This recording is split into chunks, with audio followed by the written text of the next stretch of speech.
Cerita novel Perintah Kaisar Naga bab selanjutnya. Ojo lali subrek, like and comment ya, yuk gasken.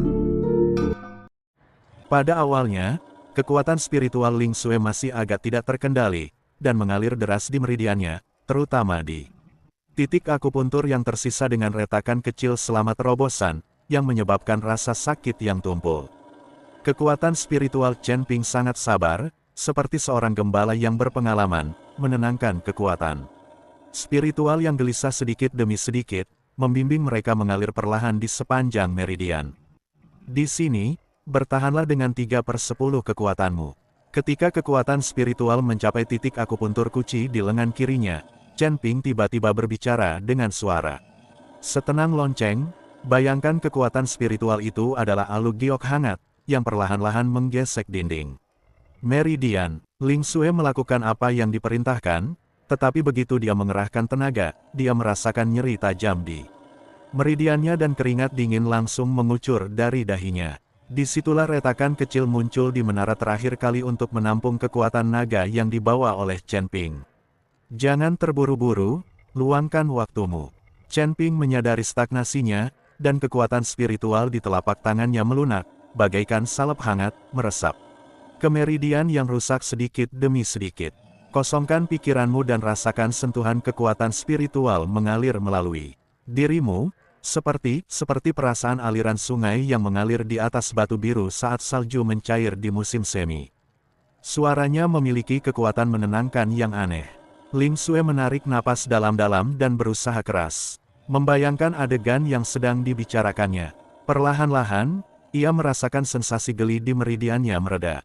Kekuatan spiritual Chen Ping bagaikan aliran air hangat, tak hanya menutrisi area yang rusak, tetapi juga membersihkan kekuatan spiritualnya yang awalnya agak bercampur. Sedikit demi sedikit, membuatnya semakin murni.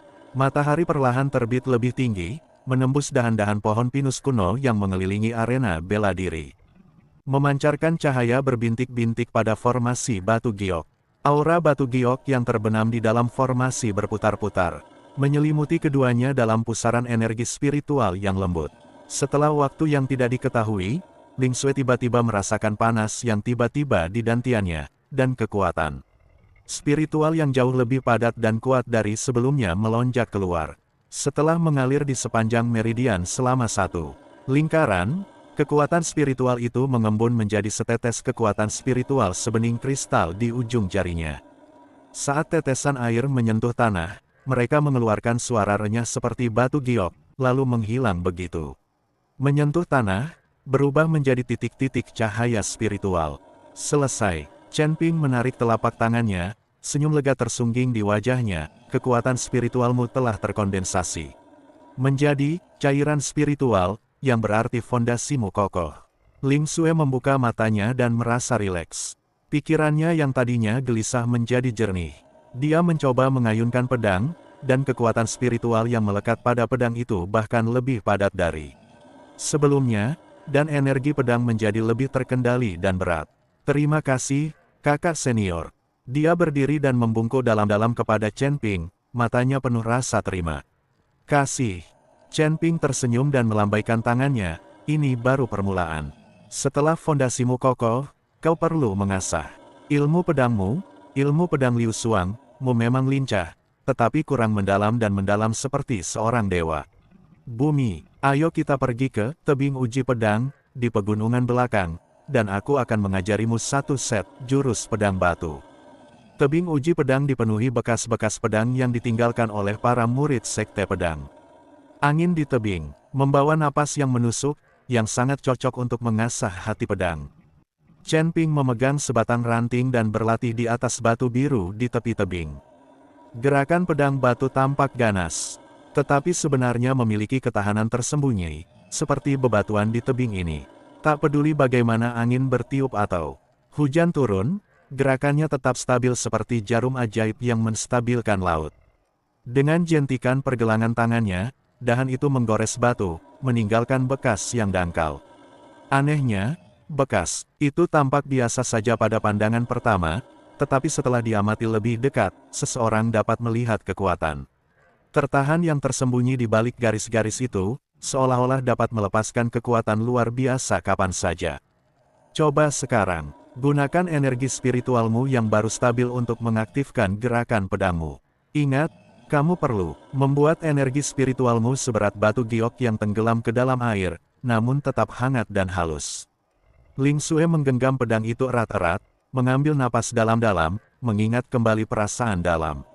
Susunan pengumpul roh tadi, dan perlahan-lahan menyuntikkan kekuatan spiritual ke dalam pedang itu. La menancapkan pedangnya, dan energi pedang itu menembus udara, tetapi tiba-tiba menyatu ketika menyentuh tebing. Hanya menyisakan lubang pedang dengan kedalaman yang pas. Lubang itu tidak terlalu kuat untuk menyebabkan energi. Pedang bocor, juga tidak terlalu lemah untuk terlihat lemah. Bagus, Chen Ping mengangguk, coba lagi jurus pemecah batu ini. Perhatikan pengumpulan dan ledakan kekuatan spiritual di ujung pedang, seharusnya seperti gejolak urat bumi.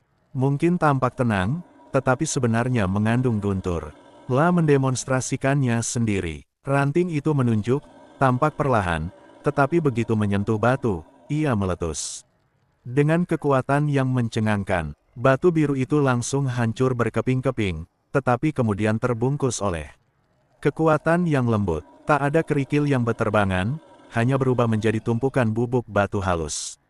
Ling Xue tertegun, lalu menjadi termenung. La mengayunkan pedangnya berulang-ulang. Awalnya agak canggung, tetapi seiring ia semakin mahir mengendalikan kekuatan spiritualnya, gerakan pedangnya perlahan menjadi setenang dan sekuat batu. Saat matahari terbenam, puluhan bekas pedang muncul di tebing uji pedang, masing-masing menunjukkan kekuatan yang tertahan dan mendalam. Ling Xue menyarungkan pedangnya dan berdiri, dahinya bermandikan keringat, wajahnya memerah karena gembira. Saudaraku, kurasa aku sudah menemukan kuncinya. Chen Ping menatap kilatan cahaya di matanya dan hatinya sedikit tergerak. La melangkah maju dan mengulurkan tangan untuk menyeka keringat di pipinya. Kehangatan ujung jarinya membuatnya sedikit menggigil. Ilmu pedangmu murni alami, dan sekarang fondasimu sudah kokoh. Kemajuanmu di masa depan pasti akan lebih cepat. Lagi, La berhenti sejenak, lalu mengeluarkan sebuah kotak giok dari tas penyimpanannya. Ini, kalsedon berurat biru. Saat kau kembali, ambil sedikit dan larutkan dalam air spiritual. Rendam tanganmu di dalamnya setiap hari. Ini akan membantu kekuatan spiritual dan pedangmu menjadi lebih harmonis. Ketika kotak giok itu dibuka, sepotong kalsedon hijau zamrud tergeletak di dalamnya. Batu itu ditutupi garis-garis hijau, halus dan memiliki energi spiritual samar yang mengalir melaluinya. Jelas itu adalah harta yang sangat berharga. Ling Xue menatap kalsedon itu, lalu menatap Chen Ping, matanya sedikit merah. Kakak, kamu selalu tidak perlu membicarakan hal ini di antara kita. Chen Ping tersenyum, menutup kotak giok itu, dan meletakkannya di tangannya. Kembalilah, kita akan ke sini lagi untuk berlatih ilmu pedang besok pagi. Ling Xue memegang kotak giok itu erat-erat, merasakan kehangatan kalsedon di ujung jarinya, dan perasaan hangat mengalir dalam hatinya. Saudaraku, aku tidak ingin pergi. Aku ingin kau mencintaiku, kata Ling Xue. Satu-satunya hal yang bisa dia berikan kembali kepada Chen Ping sekarang adalah tubuhnya sendiri. Kamu baik-baik saja, jalannya sakit. Chen Ping sedikit khawatir. Tidak apa-apa, kata Ling Xue, dan menanggalkan pakaiannya atas inisiatifnya sendiri. Melihat ini, Chen Ping tidak membuang waktu lagi dan mengambil inisiatif untuk menerkam Ling Xue. Dia tahu bahwa Ling Xue bukan lagi gadis kecil yang polos, tetapi seorang wanita yang telah merasakan sensasi menyenangkan terbang. Chen Ping dan Hu Mazi menghabiskan beberapa hari mengkonsolidasikan kultivasi mereka di markas Sekte Pedang. Suatu hari, Chen Ping mengenal Mo Chen dan berkata dengan suara berat, Guru Hu dan saya berencana pergi ke Pegunungan Angin Hitam hari ini untuk menangani masalah cabang Istana Dao Jahat. Mo Chen tahu bahwa Chen Ping dan Hu Mazi bertekad untuk pergi ke cabang Istana Dao Jahat, jadi tidak ada gunanya menghentikan mereka. Maka ia mengangguk dan berkata, pergilah lebih awal dan kembalilah lebih awal. Hati-hati, Istana Dao Jahat bertingkah aneh, jadi jangan gegabah.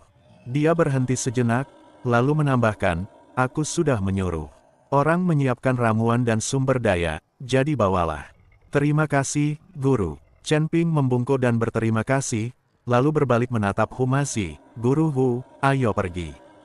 Humazi tak kuasa menahan diri lagi dan langsung mengangguk setelah mendengar ini, ayo pergi. Aku ingin melihat di mana para kultivator jahat itu menyembunyikan arwah keluarga Huku.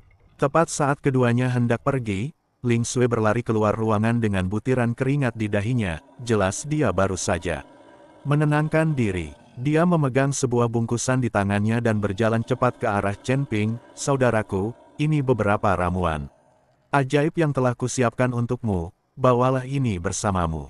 Kamu sebaiknya berlatih dengan baik di rumah dan jangan khawatirkan kami. Chen Ping mengambil bungkusan itu, dan ujung jarinya tak sengaja menyentuh punggung tangan wanita itu. Merasakan kehangatan yang lembut, dan hatinya sedikit tergerak. Ling Sui menggigit bibirnya, matanya penuh keengganan. Aku juga ingin pergi bersamamu. Namun, begitu ia selesai berbicara, ia tak kuasa menahan diri untuk mengerutkan kening. Rasa nyeri dan bengkak di antara kedua kakinya membuatnya sadar bahwa ia tidak siap untuk perjalanan jauh saat ini. Tanpa sadar dia merapikan pakaiannya, dan sedikit rasa malu yang tak terkatakan melintas di alisnya. Dia tak terpisahkan dari Chen Ping akhir-akhir ini, dan kesenangan yang dia berikan saat cintanya mendalam kini berubah menjadi mati rasa dan pembengkakan samar di pinggangnya, mengingatkannya pada kelembutan dan kegilaan tadi malam. Chen Ping sudah menyadari keanehannya. Ujung jarinya dengan lembut mengusap rambut terurai di dahinya, dan suaranya begitu lembut hingga meneteskan air. Aku akan segera kembali setelah menyelesaikan urusan di pegunungan angin hitam. Beristirahatlah dengan tenang di sini dan jangan biarkan pikiranmu melayang. Aku akan kembali dan membantumu membersihkan sumbatan itu. Sebelum dia selesai berbicara, dua awan merah muncul di pipi Ling Sui, dan bahkan telinganya ternoda warna merah. Tahu kultivasinya masih dangkal dan ia hanya akan menjadi beban jika mengikuti mereka. Hanya bisa menahan keengganannya dan mengangguk, matanya sedikit memerah dan suaranya tercekat oleh isak tangis. Kau harus kembali dengan selamat. Jangan khawatir. Chen Ping tersenyum dan mengusap kepala wanita itu. Saat ia berbalik, kelembutan di matanya langsung berubah menjadi tajam. Humazi sudah lama menunggu di luar halaman. Ketika melihat Chen Ping keluar, ia menyeringai dan berkata, ayo pergi. Kalau kita terlambat lagi, para hantu tua di aula dao jahat itu akan kesulitan bernapas. Kedua pria itu saling berpandangan, dan kekuatan spiritual di sekitar mereka tiba-tiba meledak. Mereka mengerahkan teknik pengendalian udara di bawah kaki mereka secara maksimal, dan sosok mereka berubah menjadi dua aliran cahaya yang membubung ke langit dan melesat menuju pegunungan angin hitam di perbatasan surga kelima. Ling Sui berdiri di koridor, memperhatikan punggung mereka perlahan menghilang, mengangkat tangannya untuk menyentuh pipinya yang masih panas, dan diam-diam mengulang kata, aman, dalam hatinya hingga kedua sosok itu benar menghilang di angkasa. Pegunungan angin hitam terletak di daerah terpencil di tepi langit kelima. Pegunungan ini diselimuti miasma hijau tua. Sepanjang tahun, monster dan binatang buas berkeliaran bebas di kedalaman pegunungan. Bahkan para kultivator dengan kultivasi yang baik pun tidak berani menginjakkan kaki di sana dengan mudah. Chen Ping dan Humazi melesat secepat kilat, mengerahkan kemampuan terbang mereka hingga batas maksimal. Angin bersiul di telinga mereka, dan kota-kota serta hutan di bawah dengan cepat mundur. Hanya dalam 3 hari, mereka telah mencapai pinggiran pegunungan angin hitam. Sebelum memasuki kawasan pegunungan itu, tercium bau darah yang kuat dan tak terpisahkan di wajah saya, bercampur dengan bau busuk daging busuk dan bau amis rumput serta pepohonan, sehingga menimbulkan bau yang menjijikan. Udara dipenuhi kabut tipis berwarna abu-abu kehitaman, yang berisi gumpalan energi dingin dan jahat, aura unik para biksu di Evil Dao Hall. Humazi mengerutkan kening dan segera membuat gerakan pembersihan dengan tangannya. Sebuah jimat emas muda muncul di telapak tangannya dan langsung berubah menjadi perisai cahaya yang menyelimuti mereka berdua, mengisolasi roh-roh jahat yang mencoba menyerang. Astaga! Tempat ini jauh lebih menyeramkan daripada terakhir kali aku ke sini, mendecakkan bibirnya, tatapan serius terpancar di matanya. Sepertinya Yu Wuxi telah membuat banyak masalah di sini. Aku khawatir dia benar-benar telah Melakukan sesuatu yang terkenal. Tatapan Chen Ping berubah dingin, dan tangan kanannya bergerak sedikit. Pedang pembunuh naga di pinggangnya, seolah merasakan sesuatu, dan mengeluarkan suara dengungan yang jelas. Kemudian, pedang itu otomatis keluar dari sarungnya dan melayang di sampingnya. Cahaya keemasan redup bersinar menembus pedang itu, seolah-olah seekor naga emas sedang berenang di dalamnya. Semakin banyak kasus ini terungkap, semakin terbukti mereka bersalah. Suaranya tenang, namun penuh wibawa yang tak terbantahkan. Tuan Hu, mari kita berpencar dan menjelajah. Anda pergi ke lembah di sebelah kiri, dan saya akan pergi ke hutan lebat di sebelah kanan. Kita akan bertemu di sini setengah jam lagi. Oke, Humazi menjawab, dan sosoknya berkelebat, dengan 3 jimat kuning di tangannya. Jimat-jimat itu dilukis dengan rune rumit dari Cinabar, memancarkan cahaya spiritual yang redup. La melemparkan jimat itu ke udara dan menggumamkan sesuatu. Jimat itu langsung berubah menjadi 3 aliran cahaya. Kuning, menyeret ekor-ekor api yang panjang dan melesat ke pegunungan yang dipenuhi miasma. La mengikutinya dari dekat. Dan sosoknya segera menghilang dalam kabut tebal. Chen Ping menarik napas dalam-dalam, dan kekuatan naga di tubuhnya perlahan mulai bersirkulasi. Sisik emas mulai menyebar dari pergelangan tangannya dan segera menutupi lengannya. Lingkaran cahaya keemasan samar mengelilingi tubuhnya, memaksa miasma di sekitarnya mundur 3 kaki. La tidak terburu-buru menggunakan kecepatannya, melainkan menyebarkan pikiran spiritualnya bagaikan jaring tak kasat. Mata, dengan cermat mengamati gerakan di sekitarnya. Kemudian ia melangkah maju, sosoknya bagaikan cahaya keemasan yang redup, dan melangkah lurus ke kedalaman pegunungan angin hitam. Jarak pandang dalam miasma sangat rendah, dan segalanya menjadi kabur di luar jarak 3 meter, hanya garis-garis. Pepohonan yang terlihat samar-samar. Kadang-kadang aku mendengar raungan monster, kadang-kadang serendah guntur, kadang-kadang setajam siulan. Bercampur dengan bisikan-bisikan samar dan aneh, seakan-akan ada banyak sekali roh jahat yang menyimpan dendam. Tengah mengawasi secara rahasia, Chen Ping waspada dan fokus, diam-diam melakukan langkah pengendalian api. Sosoknya nyaris tak bersuara saat ia bergerak menembus hutan, hanya sesekali terdengar suara ranting kering patah, yang dengan cepat tenggelam oleh kebisingan di sekitarnya. Matanya setajam elang dan ia dapat menangkap gerakan sekecil apapun bahkan di lingkungan yang redup. Tak lama kemudian, gelombang energi spiritual yang samar mencapai indranya. Chen Ping berhenti dan diam-diam bersembunyi di balik mahkota pohon tua yang menjulang tinggi. Menatap ke bawah melalui celah-celah di antara cabangnya, ia melihat sebuah perkemahan sederhana namun dijaga ketat, tersembunyi di lembah tak jauh dari sana. Puluhan biksu berjubah hitam dari kuil Dao jahat sedang berlatih di perkemahan. Mereka menghunus bilah tulang yang terbuat dari tulang monster. Udara hitam pekat menyelimuti bilah tulang tersebut, dan setiap tebasan disertai suara tajam. Menembus udara, wajah para biksu ini dipenuhi ekspresi ganas. Mata mereka memancarkan cahaya merah haus darah dan energi jahat. Menyelimuti tubuh mereka, jelaslah bahwa mereka telah mempraktikkan keterampilan jahat dari aula Dao jahat. Di tengah perkemahan, sebuah altar yang terbuat dari tengkorak yang tak terhitung jumlahnya sangat menarik perhatian.